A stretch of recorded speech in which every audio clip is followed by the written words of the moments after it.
Ama Elşad da çok değerli bir kardeşimiz. Azerbaycanlı, o da çok şevkli. Evet. Türk İslam Birliği'ni savunan, Azerbaycan'la Türkiye'nin birleşmesini isteyen çok heyecanlı bir kardeşimiz. Azerbaycan'da çok güzel faaliyetler yapıyor.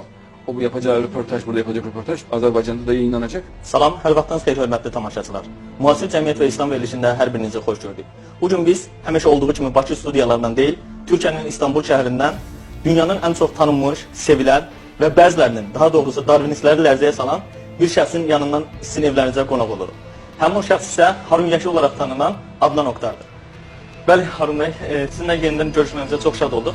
Hörmətli Adnan bəy və yaxud da Harun hocamız deyəlim inşallah. Və yaxud da Harun hocamız deyəlim inşallah. Türkiye'nin gündeminde Adnan Oktar var, örgütü var. Gözaltına alındı, çok sayıda kişi gözaltına alındı ve siz de ona bir zaman en yakın isimlerden biriydiniz.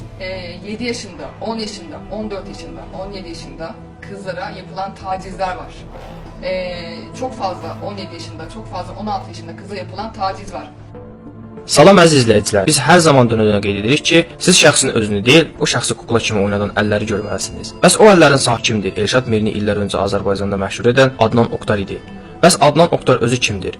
Özünü İmam Mehdi elan edən, mason təşkilatlarının pulları hesabına kitabları nəşr edən saxta din alimi Adnan Oktarı yaxından tanıyaq. Bəli, bu həmən Adnan Oktardır ki, Türkiyə Ali Məhkəməsi tərəfindən 900 ildən artıq həbs cəzası aldı.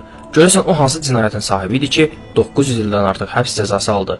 Özünü İmam Mehdi sayan bu şəxs 6-13 yaş arası seçmə qızları zorlamaqdan tutmuş, qrup halında əxlaqsızlıq faktları ilə ittiham olunurdu. Türklərin ensest dediyi, yəni Adnan Oktarın villasında öz ailə üzvləri ilə qrup şəklində əxlaqsızlıqla məşğul olmaq faktları cinayəti ağırlaşdıran əsas səbəblərdən idi. Adnan Oktarın cinayət işində olan iyrənc faktlardan biri də onun yanında olan və ona hocam deyən dırnaqarası kediciklərin Adnan Oktara seçmə gözəl qızları daşıması idi. Bəli əzizlər, Adnan Oktar yanındakı kediciklər və ora üzv olan oğlanlar vasitəsilə müxtəlif yerlərdən qızları ora daşıyırdı. Türkiyə Ali Məhkəməsində ən son olaraq baxılan isə 4 Azərbaycanlı qızın məhkəmə işi idi. Belə ki, bu qızlar Adnan Oktarı elə Azərbaycanlı üzvlərin təşkilatçılığı ilə Azərbaycandan gətirilmişdi. Bəs Adnan Oktarın Azərbaycanlı üzvü kim idi? Bir zamanlar kim Adnan Oktar adına Azərbaycan gənclərinin beynini yuyurdu? Videoda gördüyünüz kimi Azərbaycandan təşrif buyurmuş, ona ağız dolusu hocam deyən Elşad Miri. Bu həmən Elşad Miridir ki, Azərbaycandan 3 az yaşlı qızı Adnan Oktar üçün aldadaraq aparıb və həmən qızların işinə Türkiyə Ali Məhkəməsi zərər çəkmiş şəxslər kimi baxıb. Məsələ 3 qızla bitmir. Eyni zamanda məhkəmə